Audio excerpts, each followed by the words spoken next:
Hello, everybody, and welcome to the Mom Project's mPower Hour. My name is Elizabeth Shackelford. I am the Senior Partner of PR and Social here at the Mom Project, and I am so excited to moderate today's discussion with Jessica Chu, Group Head of Diversity and Inclusion at RS Group. Hi, Jessica. Hey, nice to see you. Good to see you too. Today, Jessica and I are going to discuss an overview of RS Group's mission and organization, insights into RS Group's company culture, D&I efforts, and current career opportunities, and also how RS Group supports career development and growth opportunities, especially for moms in the workforce. A few housekeeping notes before we dive in. This session will be recorded and saved right here on LinkedIn and on our YouTube, available for rewatch at any time. And we will have time for questions at the end. So if you have any questions for Jessica, please pop them into the comments and we'll try to get to all of them at the end. All right. Well, we are thrilled to have you joining us today, all the way Thank from you. London. Yes, I'm super excited. Good. Well, before we kind of talk about your professional journey, let's do a quick round of questions just to get to know you better. Are you an early bird or a night owl? I'm actually a bit of both. Like most, parents, I can run on fairly little sleep, Yeah. but out of choice, I'm an early bird. I feel the same way. I feel like I get way more done in the morning than at the night. Yeah. Okay, tell us about the best book you've read recently or recently binged watched show. So if I can do both, Yeah. because why not? And I'm going to do a bit of a plug for it because I've got it right here. This is who I'm currently reading. So Indra Nooyi, I think I'm pronouncing her surname correctly.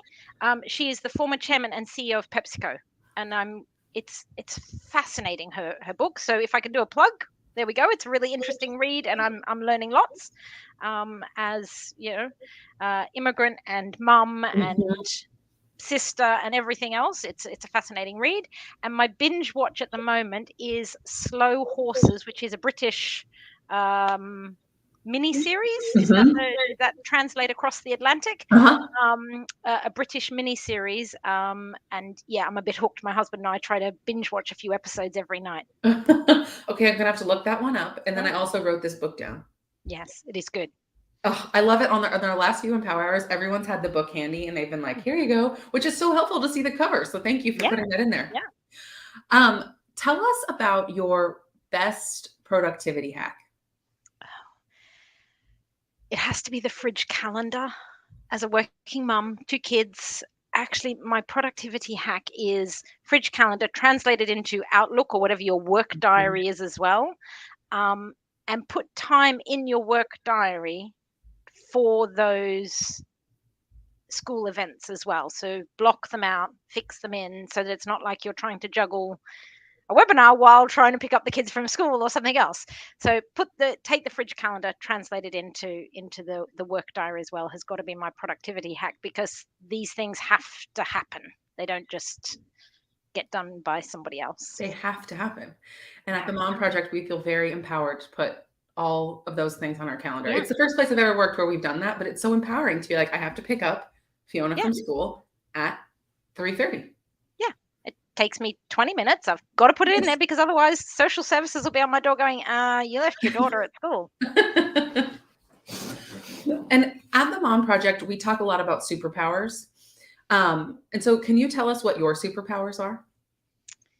Yeah. And because obviously you've given me a little bit of insight into these questions, so I could be slightly prepared. I really had to think about what's my superpower.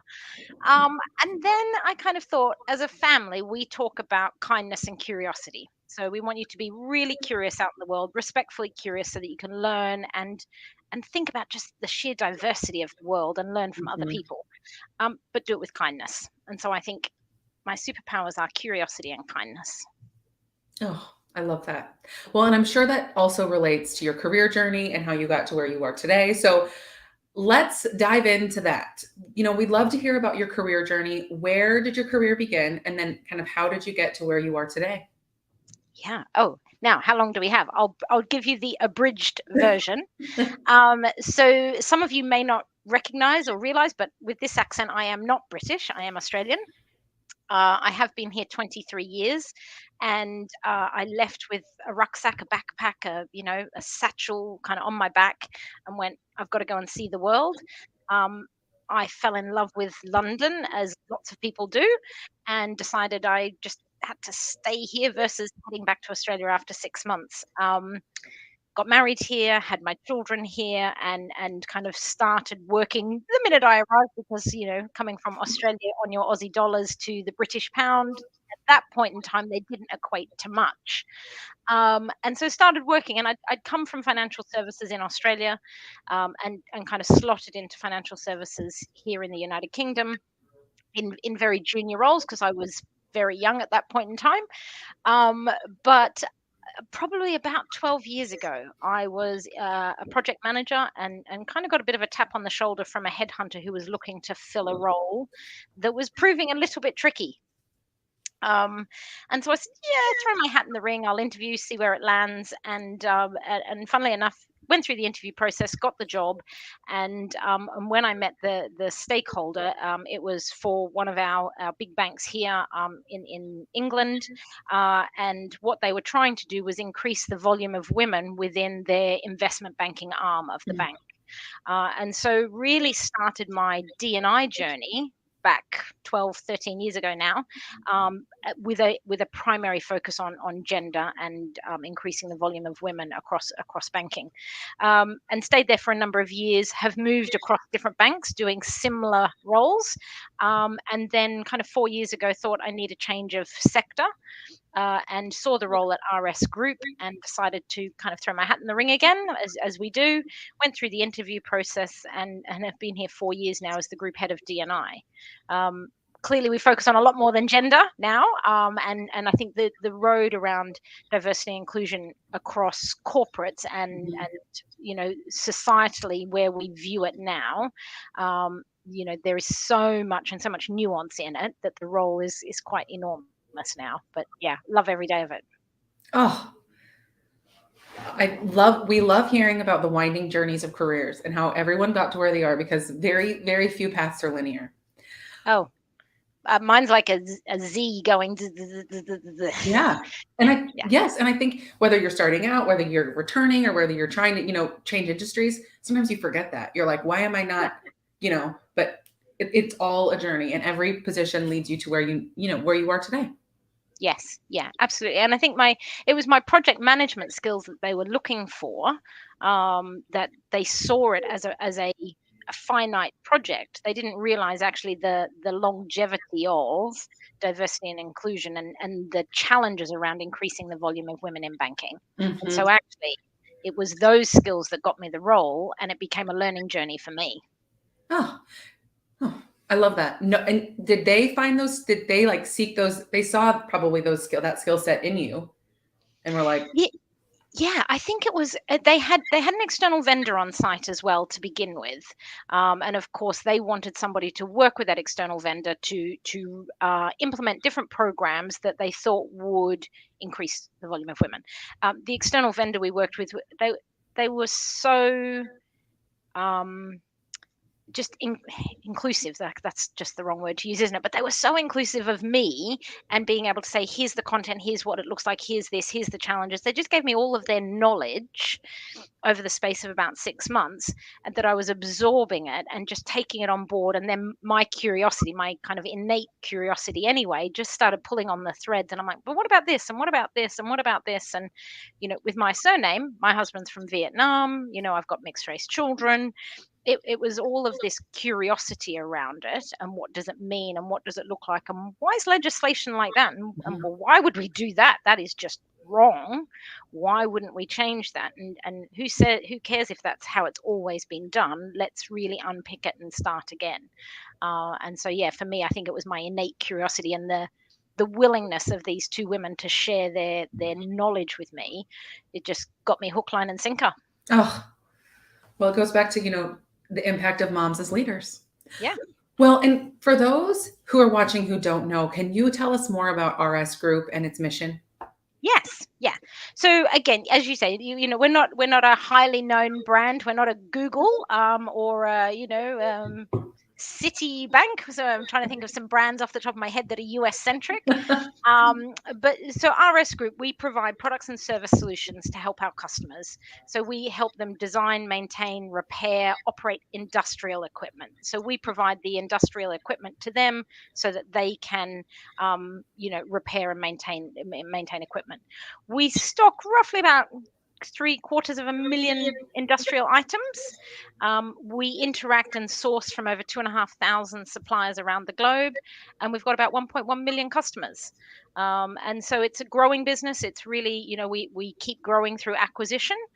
So we recently bought a company called Rizul in Mexico, and Dominic Hunter in Thailand. And so we operate across about 32, 33 countries now around the globe. And Wow. we're about 8,000 people strong. Wow. Yeah, so it's a growing business. Yeah, absolutely. It's a big job too. It's a big job. It's a big job. I've got to look after 8,000 people. I can Yeah, write I 8,000 know. diversity and inclusion strategies. Oh, well, and so now let's kind of shift gears and talk about really the impact of mothers as leaders. Yeah. And you are a mom to two school-aged kids. I'll let you give Yep. their names and ages. And then, Yep. so can you just talk about, the aspects of motherhood that have helped you in your career? Yeah. So yes, I've got two children, 10 and one soon to be 9-year-old. She keeps reminding me she's not 8 anymore. She's 9, but she's 9 next week. So Edmund is 10 and Matilda is nearly 9. So they're 18 months apart, which again is, as a new mum, when you've got two little ones, that there was a huge challenge around that. Our maternity leave in the United Kingdom is more generous than the US. You are allowed to take a year's leave, and that's not all paid leave, but you're allowed to take a year's leave and then go back to your job. I think if anybody ever gets to choose where they have a child, I think it should be Germany or France, because I believe you get about 5 years before you have to go back to your job. And the same job, they have to keep it for you. So definitely, if you're ever picking, that's the place to go.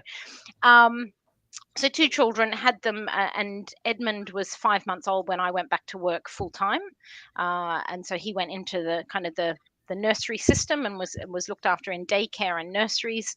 And then when I had Matilda, 18 months later, I was actually made redundant when I was pregnant with Matilda, and so I took some extra leave at that point in time. So I was actually out of work 18 months before I stepped back in to go back into banking, Mhm. into a head of D&I role. But yeah, I had an 18-month break. So kids is big on the agenda, and hence the hack of putting all their stuff in your work calendar, because it just keeps piling up. So sorry, Elizabeth. And now it's more in terms of how does that help me? Yeah. Well, I think it's that parenting is one of those things where you have to sacrifice so much of yourself for somebody else. So whether that's parenting or actually caring, if you're caring for an elderly parent or a sibling who's not well, that caring aspect is hugely sacrificial to your own time and energy and everything else. And I think, in that you learn empathy, and you learn to listen, and you learn to multitask, and you learn to kind of, what's fair play, and giving everybody a voice, and making sure that everybody gets to feel that they're included and heard. And those skills, those soft skills that are really hard to measure and quantify on an objective, on a performance appraisal, on something, make us better leaders. Absolutely. And actually, when we can kind of read between the lines and see that somebody's not okay, and reach out and say, hey, I'm here if you need something, if you need a shoulder, or if you need somebody to talk to, or actually, let's make sure my team all have a voice at the table. And I can see the introvert who shies away from speaking, so let's make it a safe space for them to speak up. I think all those skills that caring brings to the table are so beneficial across our corporate worlds. And the more of that I think we can bring in, the better we're going to be. Absolutely. Like, I think that's true. And I feel like there has been a change, or it seems to me that there has been. Maybe I've just become a mom, so I just know I can just assess it more. But I do feel like we're talking about it, and everyone's talking about it a little bit more. And I mean, steps are being made to make it a little bit more inclusive every day, and being able to bring your full self to work. Yeah. Yeah. And we, so the RS kind of purpose around diversity and inclusion is to create a culture where you can bring your true self to work so that you can thrive. And we say true self because sometimes you wake up and it is not your best self. You have had a sleepless night and you have been up all night with the baby, with the kids, with the chicken pox, with the fever, whatever it is, the school exams, whatever they're all stressed about. Actually, you haven't had a full night's sleep. You're not rested, but you want to come to work. You want to put your best foot forward, but Mhm. actually I can't turn the camera on today because I'm feeling really rotten. I just want to do my job and do the best that I can do today. And tomorrow I'll be back on, 4 cylinders, 6 cylinders, whatever it is, and give my 150%. But today I just want to bring my true self here and say, actually, today's not my best day, but I'm here. And I think that's what's really, really important. And to recognize that people with caring responsibilities have that. Yeah, absolutely. And two, living in this virtual world, you sometimes you don't know what everyone's experiencing and you're not sitting next to them to like kind of get the nonverbal Yeah, cues. And yeah, so it's helpful too. I think I feel like I've had to be more like, yeah, I'm just not being more upfront about it because the more upfront you are about it in this virtual world, it kind of, connects all the dots. But yeah, you're yeah, missing totally. that in-person connection when you come into the office and Yeah, and see them on their fifth coffee, and you're like, "You all right today? You like that's your fifth coffee? yeah, you okay? You're okay." But actually reading, as you say, those non-verbal cues, and I think we've all gotten better at doing that. But I think people with that kind of caring responsibility Yes. picks up on those non-verbal cues because kids won't always tell you. People who need your help won't always tell you, "I'm feeling a bit glum. I'm feeling a bit sick." It's the lack of eye contact. It's the gone quiet. It's the I'm just going to sit and read my book in the corner, mum, or sitting here picking my fingernails, and maybe she's nervous about something. Pick, pick, pick, Yes. pick. It's those things and those non-verbal cues that we just need to pay attention to in our teams to help them be really, successful and thrive, but by being their true self. Absolutely. And I'm sure that this also translates, mm, perfectly to the D and I space and how that, how you take those aspects of motherhood into your job every day.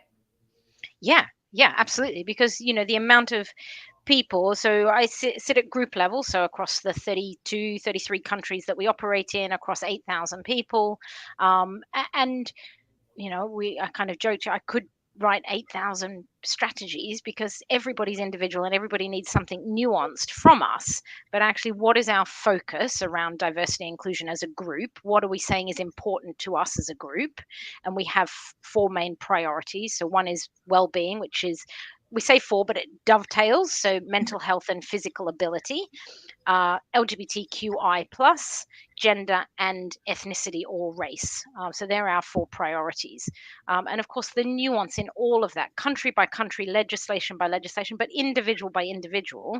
Actually, if you can read and empathize with somebody and listen to their story, it helps us create that space, that safe psychological space for people to bring their true self to work to go, today's not a great day. Or actually, I've got something to tell you, and actually, I'm gay, I'm this, I'm disabled, I'm, you know, got dyslexia, I'm neurodivergent, whatever it may be, actually to create that space where they know they can come and tell you and it's safe and you will listen, and you might not be able to do anything, but you can listen. And I think that's key in the diversity and inclusion space. Absolutely. Yeah. And just knowing that you can be honest and not feel scared to be who you are. Yeah, Mhm. yeah, totally. And that's so important. And legislation, Europe is very different country by country. And I know state by state in the US there are some challenges, and so it's really understanding what that is. But our overall arching culture is around creating that safe psychological space to bring your true self and thrive. And if that means you need to talk to somebody or mention things, you know, uh, I'm I'm happy to say I'm 47. I've started menopause, and actually the impact that that's having, and actually what does that mean? And I've still got young children, and actually having a space at work where you can go, hey, I've got to talk about this because it's impacting who I am as an Yes. individual. More than well, half the world will go through it, and actually how do we as employers then support our people who want to be able to talk about that and create that space, and actually having people who say, hey, that's me. I go through that, or hey, I'm neurodivergent, and can be open about it, helps build more psychological safety around it as well. Because you truly don't know what anyone else is going through unless they feel safe enough to tell you. Yeah, yeah, and it's that old kind of cliche, isn't it, of walking a mile in somebody's shoes. Absolutely. But actually, it's a really important um, moment to take, because actually, that walking in somebody's shoes is just stopping and listening. Yes. Listen to what they're telling you. Don't be busy. Put down the phone. Put down something. And it's like when your child or the person you're caring for comes to you and says, "I've got to tell you something." Yeah. And it's not while you're cooking, it's not while you're doing the washing or the ironing or the groceries or the this or the that or working, yes, yes, and I'm banging away on the keyboard. No, it's, let's go and sit, let's go and talk, and I'll give you my undivided attention so that we can solve that problem together, or I can just listen, because as they get older, I'm not going to be able to solve all of those problems for Mm-mm. them, No. but I'm just going to be able to listen and go, that kind of sucks, doesn't it? And let's, be in it together. Well, and And I I, think, I yeah. heard, sorry, I heard something yesterday. I was in a kind of a work conference thing yesterday, and they were talking about resilience. And we use that word so often, but actually, it, and I can't remember the wording, so I'm going to be a little bit fumbly with it. But they were talking about how resilience is when you're together with somebody, you build resilience. It's very hard to have resilience on your own. Yeah.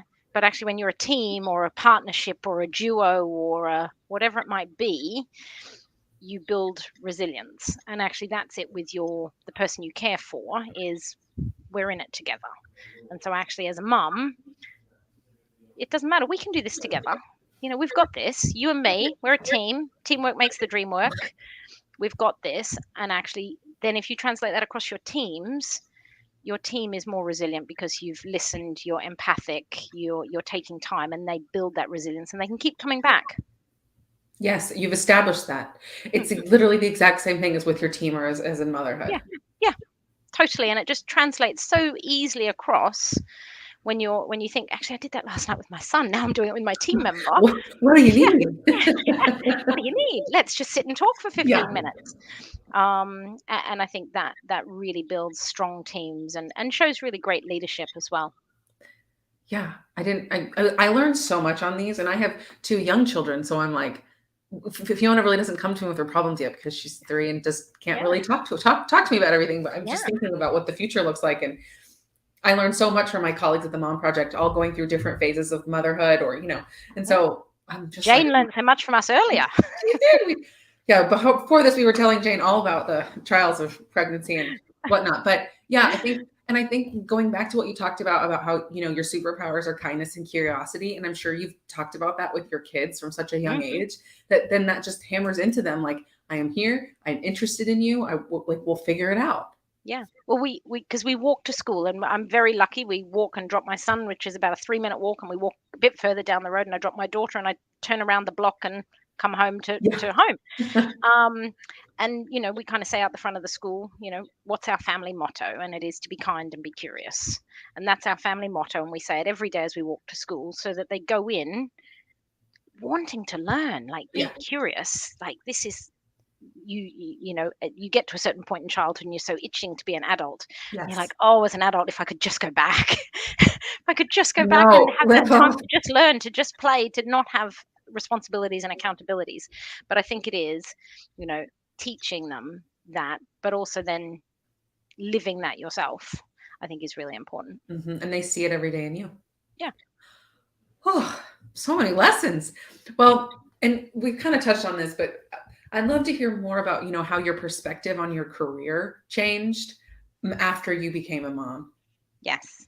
So, and again, Elizabeth, you and I have kind of said, I'm not big on sugarcoating this, because I think I've sat in so many rooms and so many conferences where I've seen women in senior positions, and very senior positions, much more senior than I'm in now, senior positions, say, yes, yes, it's easy, you can do this and you can do this, and these are your choices, and they paint a picture that I'm like, wow, that's not my reality. What am I doing wrong?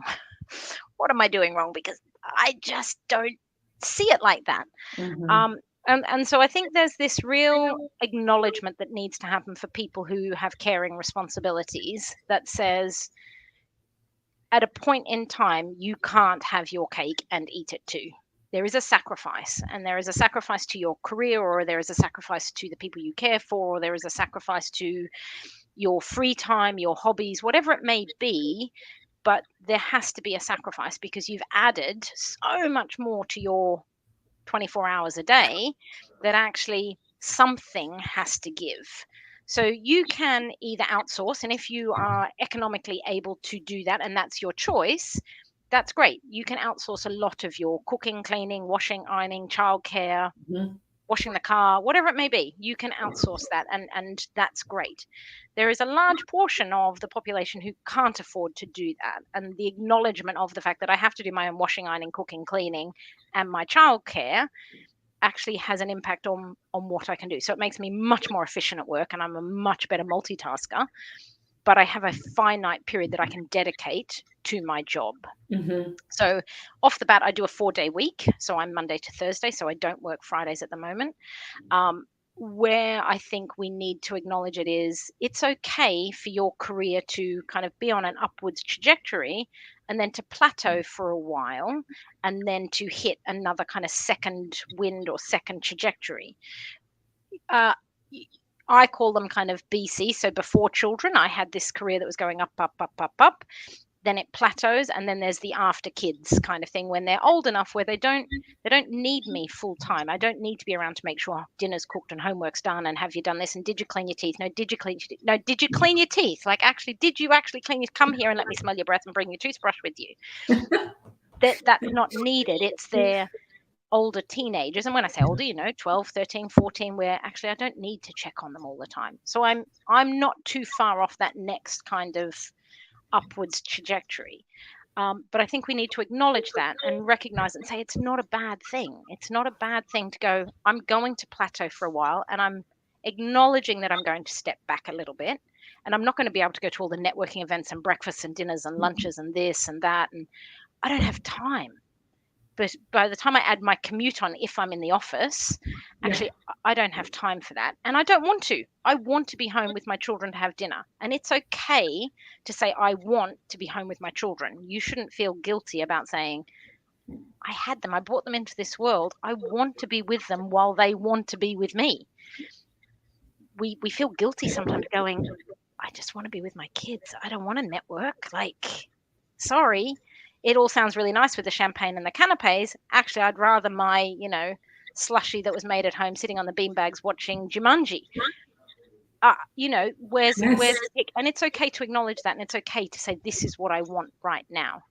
And I know I've shared an article with you, which feel free if it's able to be shared. I'm not sure what the rules are in the US, but there was a great article in the Atlantic that was written a number of years ago. It was given to me when I was pregnant with my son, so it's from 2012.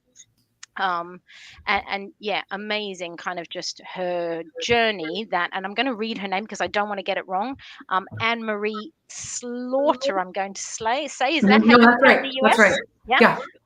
Yeah. Um, and she just talked about the journey that she went through, and how actually she got really penalized for picking her child, and her child was playing truant at school, and the only person who was going to pull him back into line and for him to feel safe, it wasn't this stick kind of carrot Mhm. and stick approach. It wasn't she was going there to discipline. It was that her son was the only person he was going to respond to was her and her presence and her being home. He was screaming for attention, clearly, as we know Yes. that's what kids do. And she recognized that, and she sacrificed a very high profile job to go and be there. But then she recognized she had this plateau, and then she hits this second stream when he was self-sufficient and off. Um, and I think the other thing that I'd heard for people who are getting to that point where you're through the younger kids, you're through that point and you're getting to where they're slightly more independent, was ask them what they want. Do they want you home for dinner every night? Or do they just want you at their swim meet once a week? What's the priority for them? And then can you accommodate that? Because actually, you might think it's dinner every night and you're sacrificing your career still when they say, Mum, I'm fine. Like, as long as Yeah, I you're at my don't need swim that. meet every week, or my piano recital, or my hockey match, or my football, or whatever it might be, that's where I want you. great. Or mum, so long as you're just home by the time I get to bed every night, that's what I need, then that's okay. So I think it's having that dialogue and that narrative as well with them that says, what do you need from me? You're getting bigger. Tell me what you need. And I will see if I can do that, versus me assuming, because as I Yes. say to my son, we all know what happens when we assume. Yes. Don't do that. Ask them the question, what do you need from me now? What is it that's really important? I think this is so important to remember because we also talk a lot here about like taking a career pause or a Mm, downshift or returning back to work or, yeah. you know, oh, I just want to mention before I forget my train of thought, we'll pop that article into the chat.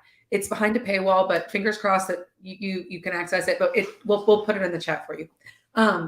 But it's like the downshift or the pause. It's Mm. all of those things that And you I don't feel know. guilty for it. Yes, you feel guilty. You feel guilty, but then you feel guilty about saying, I'm kind of happy about it because I'm actually enjoying this side hustle that I've got going with the family and the kids. Yes. And it shouldn't be a side hustle. It should be front and center. And you should be able to say that. And you should be able to acknowledge that actually I brought individuals into the world, or I'm caring for my Yeah. parent or my sibling Yes. or somebody, whoever it may be. I'm caring for somebody.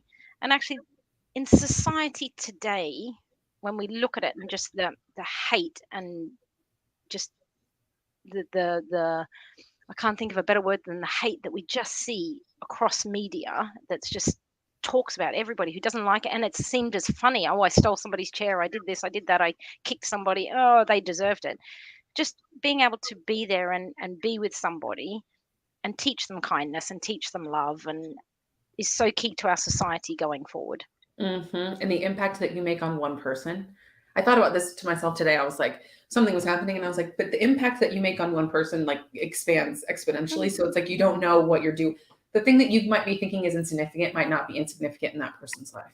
yeah, yeah, because you Yeah, don't know all the moving pieces in their life. absolutely. Yeah, yeah. I'm learning so much. Well, and we kind of touched on this, but the downshift and Mm, our community is made up of moms, dads, allies, caregivers here at the Mom Project, and some of which are coming back to the career force after a career pause or break. yeah. And then, we know that parents bring a multitude of qualities to the table. Oh, yes. Can you speak about, career pauses, even as it pertains to you personally, and then, navigating those, whether what Yeah. you see through your colleagues at work or just what happened to you personally? Yeah. So I think career pause, as I said, I took 18 months out after Matilda. And again, really scary. You kind of, Mhm. um, because I had gone back so early after Edmund, so he was 5 months old. So it really was, and I know in the US you don't get as long a maternity. And so for me, it was a very quick return compared Yeah. to colleagues here in the United Kingdom. Um, and again, I was judged for that too. Why are you sending your infant child? And I'm like, he's not an infant. And actually, I recognized at that point that I was at this tipping point in my career of I need to jump back in to keep going. Yeah. Otherwise, I'm going to drastically shift backwards if I don't step back in. And so I Mhm. recognized that at that point. And of course, I was, 10 years younger. So I had the energy then to step back in as well. And that's another really key point. We're having children later as well. And so recognizing that actually our bodies don't jump back, things don't go back to Yeah. normal as quick as possible, whatever your normal is that you were Yeah. in. And as I said, I'm now 47 and still got a 9 and 10-year-old, but I'm also going through menopause. So it's like, well, hang on, I've got both ends of the spectrum, whereas probably Absolutely. our parents had 20-year-olds before they started going through menopause. So Yeah. actually, this is all playing into those career pauses that we have and the impact that they have on us. I think one of the things is, a career pause, especially for somebody who's been working for quite a period of time, can really feel like your identity is being questioned. Like, well, Mhm. hang on, my identity was this. I was really successful at being a marketeer or this or that, a primary school teacher, whatever it may be. I was really successful at doing that, and now I've stepped out. So what am I good at? What do I do? Where's my identity? What's my purpose? Actually, my purpose was to get up and go to work every day, and now all of a sudden I'm on, you know Yes. changing diapers and going for a walk in the Mhm. park and not talking to anyone Different. above the age of 3. Mhm. The brain kind of needs the adult interaction. Yeah. And so recognizing that that is hard, recognizing that it takes patience with yourself, which Mhm. I'm on the other end of that now and look back and say I wish I'd had patience with myself. So it wasn't something I did to myself. It was Yeah. I was really hard on myself, going, where's my identity and what am I doing? And I Yes. should be doing this and this and this Yeah. and this. In retrospect and hindsight, I wish I'd been more patient with myself and kind to myself, because it's only that there's that one opportunity. It only happens once, twice, three times in a family. So kind of take that opportunity, but don't be afraid to kind of say what you've learned going back in. Mhm. I have learned resilience. I have learned to mediate between warring fractions in the household. I can multitask. My empathy and compassion, my understanding, my ability to listen. So bring all of those, what we title soft skills, which really are essential skills in the corporate world these days. Bring all of that and bring it to the table. But also don't be afraid to ask what you want. When I came back after Matilda, I was very clear I could only do 4 days a week. I had two very young children. I could only do a 4 day a week job. And I laid that right on the table and said, this is what I can do. If you can't meet that, then this is not where I'm meant to work. Mhm. And so I think be really clear about what you bring and what great, amazing skills you can add to this organization and what the benefit is for them to get you. They're lucky to have you, Yes. and actually state what you need, and don't be afraid to state that. And don't think you've got to take a pay cut just because you went on maternity leave or leave of any kind. No, don't The second market guess value for the yourself. role, yeah, the Yeah, market value for the role is the market value for the role. exactly. And if the market's paying $60,000, then just because you've had 2 years out being mum doesn't mean you Doesn't should get paid matter. less than $60,000 if that's what the role is worth. Exactly. And don't let anyone tell you otherwise. No, I'm no, like, yeah, yeah, but yeah, again, that absolutely. yes, and those are those things too that I wish you would have told your younger self. So I feel like you just it's so annoying because you have to just go through it to be like, I shouldn't do that next time. And there Yeah, might not be a next time, but I think it's just helpful to pass it on and know everybody should advocate for their worth and know their worth and yeah. I think there Mhm. has to be kind of that motherhood, or the caring kind of community that says, "Hey, this is my lessons that I learned, Yes. and if it's useful, take it. If it's not, no problem, just ignore it." But there might be these little nuggets. And as I said, that article I read 12 years ago, I still remember it, and it would have been a couple of years, and I was madly trying to Google it, and all I could remember was the Atlantic. It's all I could remember about it. And yeah, luckily I'd done that. So googling that and finding it a couple of years ago again, and refreshing myself with it, and then thinking about this key piece of information as my kids get to that age. Ask them what they want from you. What do they need? I love that. I have a few more That'll years stick with before you, Elizabeth, when they're 3 and 1 today. one In today, Yeah, yeah. in 12 years time, you'll be going, hang on, I remember this strange lady, this Aussie I'm sitting in not. We're London. no, but these are the things. It's like, yes, Yeah, you'll take them with you, and I'll be yeah, like, Carly, what do you need? yeah, Can't tell me yeah, that now, but yeah. 12 years time, maybe he He will. will tell you. Well, and just to talk a bit about RS Group and supporting parents in the workforce, Yeah. how does RS Group support parents or employees looking to start a family? Yeah. Now I'm going to read this because, as I said, I sit here in London. So I reached out to one of my colleagues to make sure I could kind of get the benefits that we offer to parents at RS Group, especially across the Americas, or North Americas. So forgive me because I want to make sure I get this right for everybody. So we do 12 weeks fully paid maternity leave. We do 12 weeks of paid leave for primary care or for adoption leave. And we become parents in many different ways. And Absolutely. so it is not just about a individual who carries a child and delivers that child themselves. There are many ways to become a parent, and I think it's really important that we recognize that. And so whether it's adoption or foster care, those types of ways of becoming a parent, let's just make sure we recognize that there's not just one way to be a parent.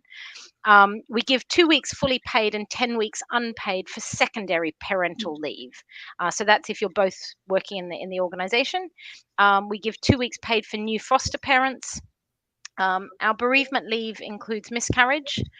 So really important that we Hmm. recognize, it's not always successful, and it's really traumatic, and it's difficult. And it's not something where it can happen on the Tuesday and you're back at work on the Wednesday. Hmm. That's just not how it works. And No. we need to recognize that.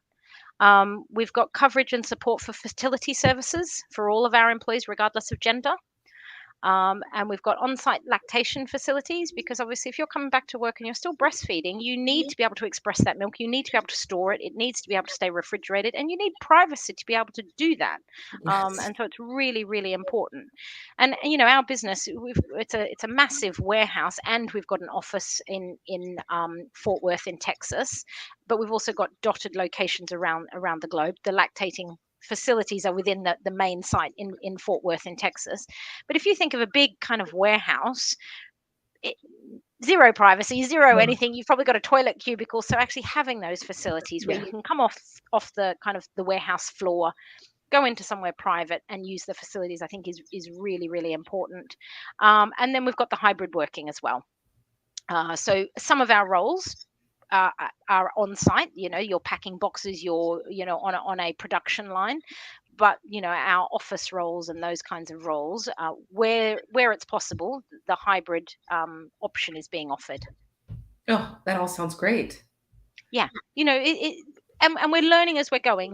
There's been a lot of change in the last kind of 3-4 years around what we offer and the benefits that we offer, and listening to our people. What's Yes. important to you? What do you need? How do we build that in, and what does that look like? And of course, sometimes our hands are a little bit tied by what benefits providers offer, and Yes. by legislation. And so it does go country by country. So things differ around the world, because we have to adhere to legislation around the world.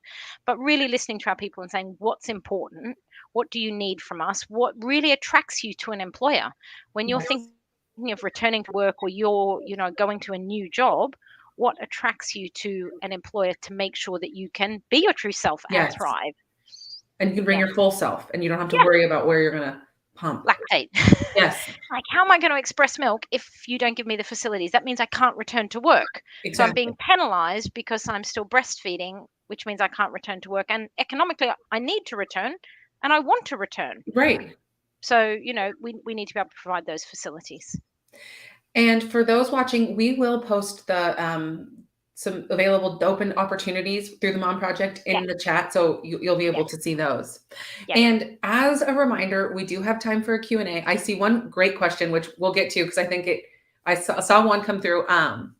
So as a reminder, pop any other questions in the chat.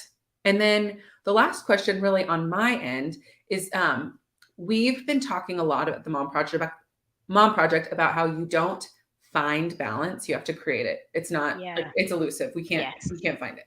Yes. So talk to us about how you manage balance in your life. Yeah.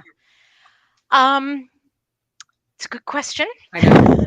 It's such a loaded And it, question. It's like, I well, don't. That's my yeah, I answer. don't. I don't. I Yeah. don't. Thanks though. And this is the cake and eat it too kind of Mhm. scenario, isn't it?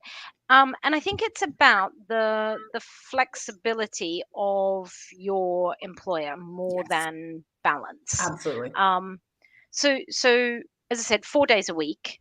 So that's part of my balance, and I'm really strict about it too. It's not a 4 day where I log on the fifth. Actually, I am paid for 4. I'm remunerated for 4. My benefits are at 4. And I think as a senior female within the business, role modeling that actually, Yes. no, this is the role, and this is what's been agreed, and that's your contract. So role model that, so more junior women can go, well, actually, no, I shouldn't have to do this if that's my contract's been agreed that it's a 4 day a week a role. So I think that's really important. That provides balance. I think it's really important to kind of set your boundaries. Yeah. You know, as we said, doing the school drop off and pick up, it for me it takes 10 minutes. It's literally a walk around a block. But putting it in my diary is really key, so that I don't slot in a work call. But sometimes actually, if it's with the team or Yes. something like that, on my mobile, headphones in, off we go. See you, sweetheart, at the gate. Bye, love you, kindness, Yes. curiosity, and keep walking. That's fine. But if it's with a vendor or something where I really need to concentrate, I know not to book it at that time. Hmm. Um, I think using your annual leave, never storing it up. Really use your annual leave time to Yes. switch off. Do not take your work phone with you. Do not take your laptop with you. Focus on restoring yourself so you come back energized. And whether that's family time, whether that's off at a spa retreat, whether that's horse riding, swimming, cycling, whatever's your thing, just go and do that so you can come back really restored and regenerated, I think is really important. And I think the last thing is, you know, with that flexibility that we have at RS, and we you know, really give to our people with that trust of, here's the job, here's what needs doing. Actually, how you get that done, is dependent on you. Where it's an adult relationship, not a parent child relationship, where I'm telling you to do it on this time and I'll check on you. So I think having that enables you and empowers you to kind of work that balance for yourself. So I would always encourage you to look for an employer that kind of says, yeah, we don't micromanage. I'm not interested. Here's the job. Here's what needs doing, and we're empowering you to get that job done. All of these are amazing. I should have written a whole list, but I'll go back and rewatch. But it's so, I mean, these are all so important. And I think I agree with you about the biggest thing is modeling it in, like, you know, your workspace. And if Yeah. you model that, then, because I remember being 20, you know, something early on, and seeing my managers work all hours, and I was like, well, that's just what I have to do. And then Yeah. I looked at Yeah. them and was like, how can I have a family? Yeah. How am I doing it? But of course, they didn't tell you they were They outsourcing it didn't. all, No. or juggling it. And they may have been juggling it to, you know, wee hours of the morning. And they just didn't tell you that. But Mhm. again, that's not healthy. That's not sustainable. No. And as we know, when we're tired, like any person who is caregiving, when you're tired, actually, you've got little patience for, you know, can I do this? Can I do like, No. no, can't. It's like the second, yeah, no. Yeah, Okay, I see lots of amazing questions. So we'll switch right into the Q&A because I would sure. love your perspective on some of these. Yes. Okay, so the first one is, which strategies do you have for a mom who's never took a career pause and are seeking to make a shift as they experience ageism? Oh, that's a really good question. Can we just leave that up so I can just, is that Oh, it'll possible? stay up. It'll stay up. So Oh, you good. can, yeah. Okay. Yeah, yeah, So yeah. I can reread it. Um, strategies do you have for a mum who's never taken a career pause? Dr. Michelle, I'm just bravo for never taking a career pause, um, and are seeking to make a shift as they experience ageism. I think it is, again, just being really clear what you need. So actually, if Mhm. you're trying to shift down, actually, it's creating the business case that says, actually, here's the job, and I know I can now do it in 4 days a week. Or actually, here's the job, and I need to do a job share so that I can have more time, so that I can start to shift backwards, because I'm 10, 15 years out and I want to do this. And actually, I need time to travel, and I don't want to leave everything till I hit retirement, because you know what, we don't want to do that anymore. So I think it's creating the business case that says, here's the role, here's what I can do as an employer. How do you help me get to that point? And I don't think it'll be an immediate, yes, tomorrow we'll switch to that. It might take 6, 12 months to wind into it.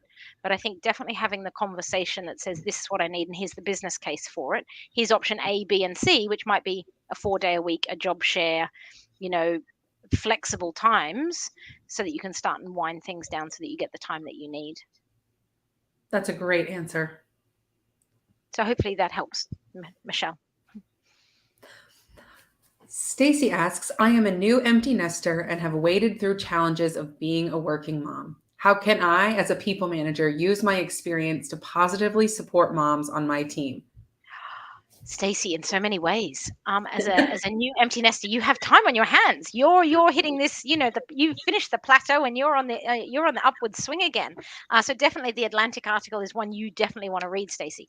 I think it is. You know, A, role modeling it. B, talking really authentically and transparently around it. Because if you've got a team of young individuals, and I say young, pre caring responsibilities, so whatever that age is, so people with no caring responsibilities. I remember myself pre being a mum.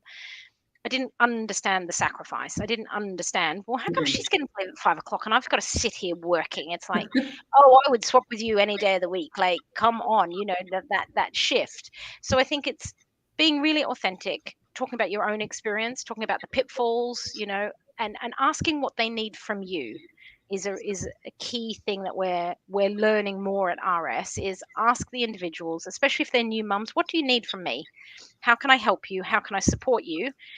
but making sure that the team sees it as a benefit, not, well, how come she gets to leave at 4 o'clock or he gets to leave at 4 o'clock because he's Mhm. a new dad and he's off, and I'm still sitting here at 6 o'clock at night. Being really transparent across the team of the benefits that this brings, but also, well, we're changing your shift pattern, so that it doesn't seem like, well, you get the same remuneration as me, but you're doing less.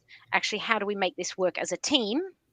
And then being really, curious about what do they need from you, because you'll have so much experience and so much Mhm.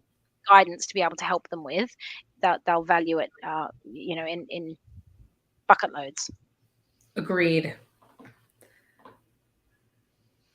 Okay. Some women, even if they negotiate flexibility, end up working extra hours just to Yes. demonstrate that they can handle the job. Oh, I hear Yes. this. What would you recommend them to avoid burnout? Don't work the extra Don't. hours, Gina. I hope I've said that correctly. Yeah. So I would say you really do need to role model it from the top. Or if you're the person watching these women and thinking, oh my goodness, I see them burning out because they're just burning both ends of the candle. It is really, as we know, corporations, organizations, multinationals, whatever kind of term you use, they will take whatever you are prepared to give.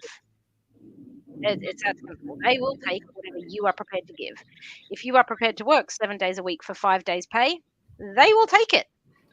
So actually, it's on you to set that boundary and go, actually, no, this is the job, and this is what's my 37 hours or my 40 hours or my 35 hours or whatever it is that you're contracted to work for the week.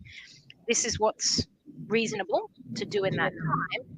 Outside of that, we either need second resource. We prioritize and go, these are the three things that I'm working on. Once I finish those three things, I'll move on to the Mhm. next three on the list.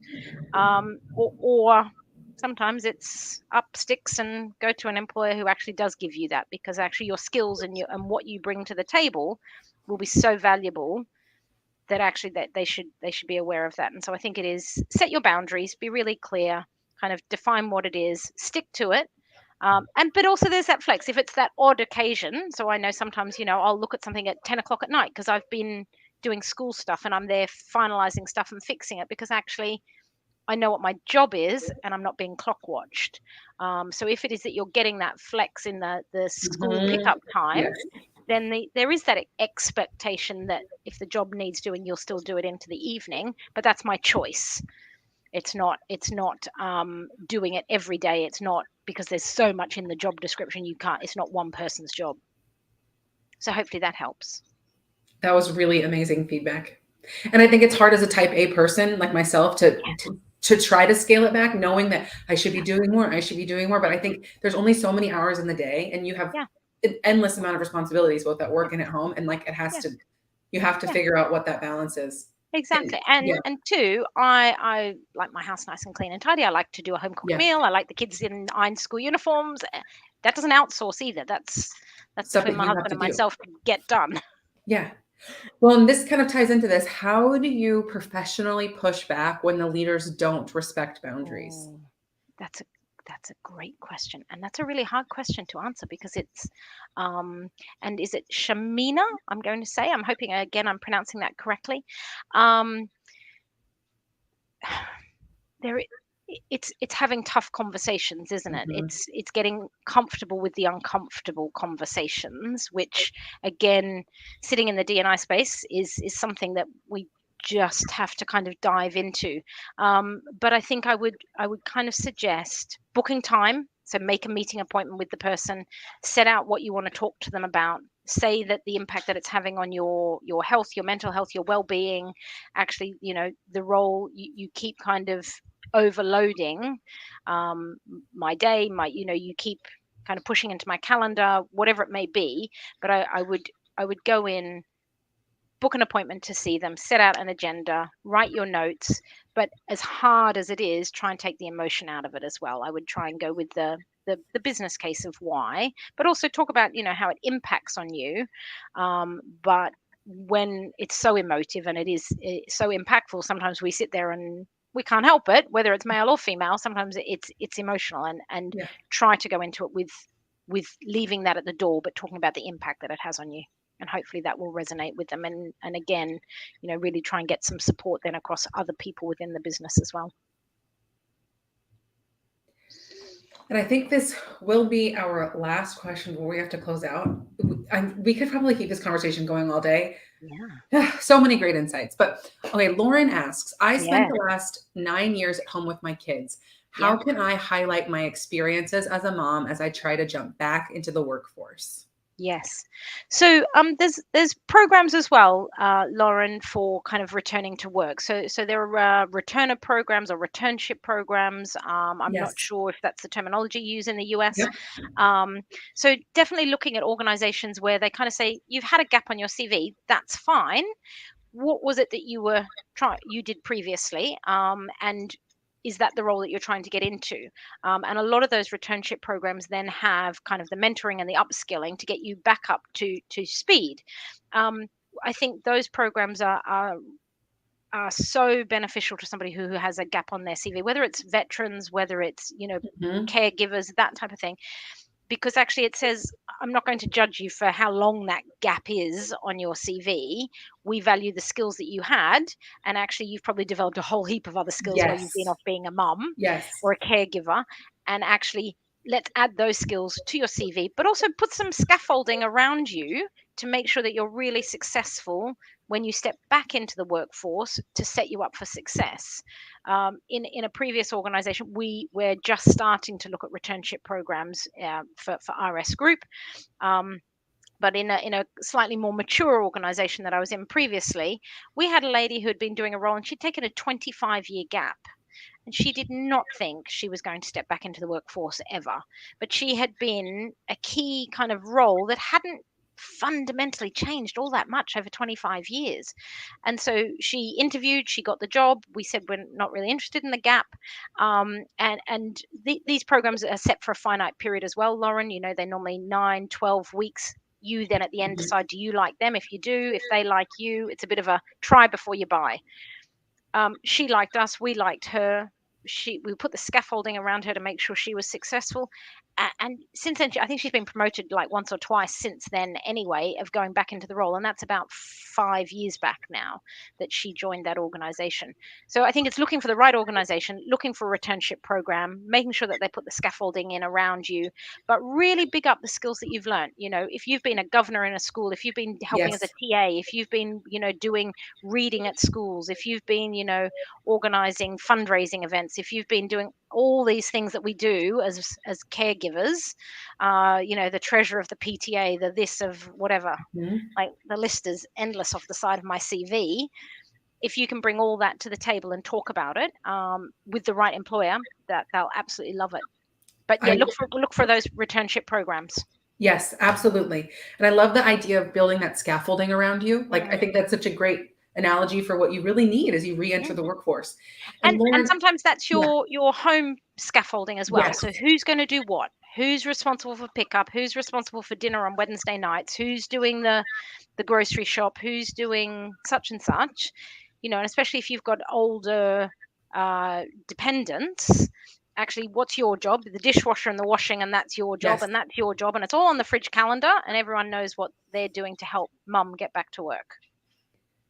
And Lauren, just as a side note, we just did a webinar on this yesterday for our rally cohort, and it will be on YouTube. But it's kind of returning to work, like connecting the dots. But while you've been on that career pause, Mm, looking at what skills you used during that pause to re-enter the workforce. We talk about interview tips, so it'll be on our YouTube. But also, just go check out the YouTube channel because I think there are some webinars that might be helpful with this particular topic for you and for anyone else that's watching.